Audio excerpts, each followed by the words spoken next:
എല്ലാവർക്കും നമസ്കാരം. പ്രതികരണ വേദിയിലേക്ക് ഏവർക്കും സ്വാഗതം. പാലക്കാട് നിന്നും അംബികാദേവി ഒരു ചോദ്യം ചോദിച്ചിരിക്കുന്നു. സാധാരണഗതിയിൽ സാറ് ഏത് കാര്യത്തിനും പ്രതികരണം നടത്താറുണ്ട്. ഈയിടെയായിട്ട് അതൊന്നും കാണാറില്ല. ശബരിമലയിലെ സ്വർണ്ണക്കൊള്ള മുതൽ ഇങ്ങോട്ട് ഓരോ കാര്യത്തിലും സനാതനധർമ്മത്തിനെതിരായിട്ട് വരുന്ന പ്രസ്താവനകൾക്കൊന്നും സാറ് മറുപടി പറയാറില്ല. എന്താണിതിന് കാരണം?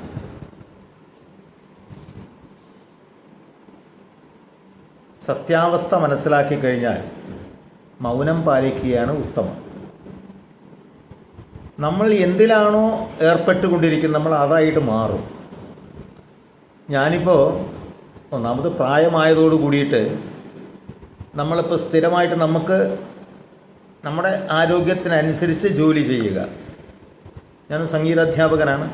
അതുകൊണ്ട് രാവിലെ മുതൽ വൈകുന്നേരം വരെ ധാരാളം പേർക്ക് ക്ലാസ് എടുക്കുന്നു ഓൺലൈനായിട്ട്, പ്രായഭേദമന്യേ. അതിന് പുറമെ ഗീത ക്ലാസ് എടുക്കുന്നു. ഗീത കഴിഞ്ഞു, ഇനി ഭാഗവതം തുടങ്ങുകയാണ്.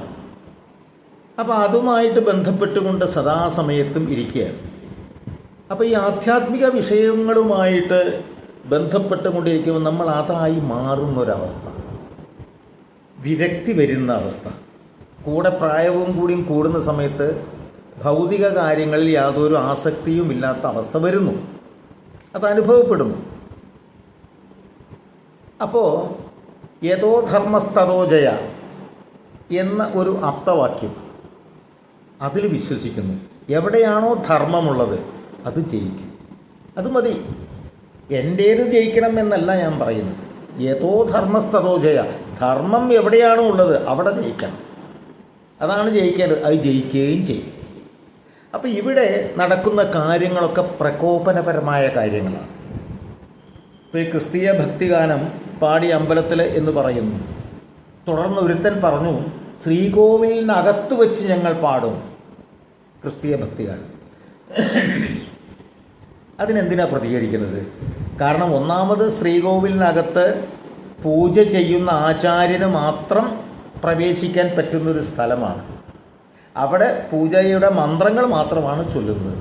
അതിനുള്ളിൽ വേറെ ആൾക്കും കയറാൻ പറ്റില്ല, നടക്കില്ല അത്. പിന്നെ ഞങ്ങളത് ചെയ്യും എന്ന് പറയുമ്പോൾ അത് ബാക്കിയുള്ളവരെ പ്രകോപിപ്പിക്കാൻ വേണ്ടിയിട്ട് പറയുന്നൊരു കാര്യമാണ്. പക്ഷെ അവൻ അറിയുന്നില്ല, അവൻ്റെ പാർട്ടിക്ക് ദോഷകരമായിട്ടാണ് ഇത് സംഭവിക്കുക. കാരണം അവനും അവൻ്റെ പാർട്ടിക്കും എതിരായിട്ട് ഹൈന്ദവ സമൂഹത്തിൻ്റെ മനസ്സ് ഏകീകരിക്കപ്പെടും. ഇങ്ങനെയൊക്കെ പറഞ്ഞാൽ നടക്കില്ലെന്ന് എല്ലാവർക്കും അറിയാം.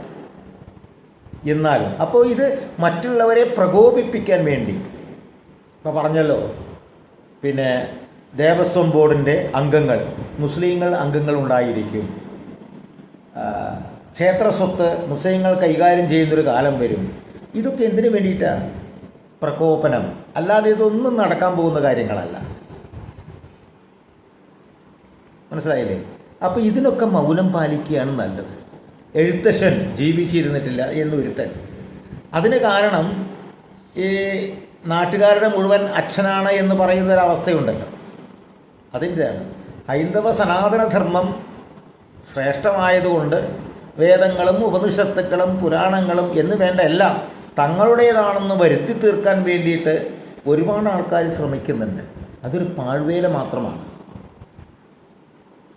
കാരണം ഭഗവത്ഗീത എന്ന് പറയുന്നൊരു സാധനം ഇന്നിപ്പോൾ വിദേശ രാജ്യങ്ങളിലൊക്കെ പഠിപ്പിക്കുന്നുണ്ട്. അത് വ്യാസൻ്റെ പേരിൽ തന്നെയാണ് അറിയുന്നത്. രാമായണവും മഹാഭാരതവും സൗദി അറേബ്യയിൽ പോലും പാഠപുസ്തകമാക്കണമെന്ന് പറയുന്നുണ്ട്.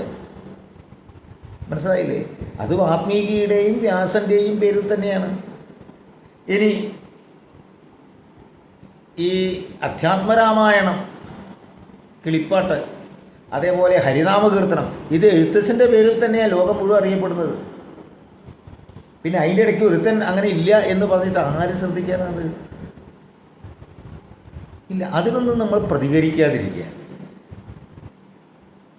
എന്തിനു വെറുതെ? കാരണം അവർക്ക് കിട്ടേണ്ടത് അതിൻ്റെ താഴെ വരുന്ന കമൻറ്റ് നോക്കി അറിയാം. അവർക്ക് കിട്ടുന്നത് ഓരോരുത്തർ കൊടുത്തുകൊണ്ടിരിക്കുന്നുണ്ട്. പിന്നെ നമ്മളെന്തിനു പ്രതികരിക്കാൻ നിൽക്കണം? അപ്പോൾ ഭാരതീയ സനാതനധർമ്മത്തിന് എതിരായിട്ട് വരുന്ന കാര്യങ്ങൾ കേൾക്കുമ്പോൾ അതിനെ അനുകൂലിച്ചുകൊണ്ടാണ് ഇവിടുത്തെ എല്ലാ രാഷ്ട്രീയ പാർട്ടികളും നിൽക്കുന്നത്. അതുകൊണ്ട് ഹൈന്ദവ വിശ്വാസികളെ സംബന്ധിച്ചിടത്തോളം തങ്ങൾ ഒറ്റപ്പെട്ട് നിൽക്കുകയാണ്, തങ്ങൾക്ക് ആരുമില്ല ഒരു ചിന്തയുണ്ട്. അതുകൊണ്ടാണ് നിസ്സാരമായ ചില കാര്യങ്ങൾക്കൊക്കെ പ്രതികരിക്കുന്നത്.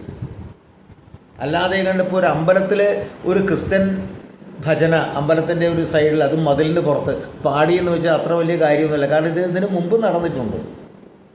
ഇപ്പം ഞാനൊരു 24-25 വയസ്സ് മുതൽ കഥാപ്രസംഗ രംഗത്ത് പ്രവർത്തിച്ചൊരു വ്യക്തിയാണ്.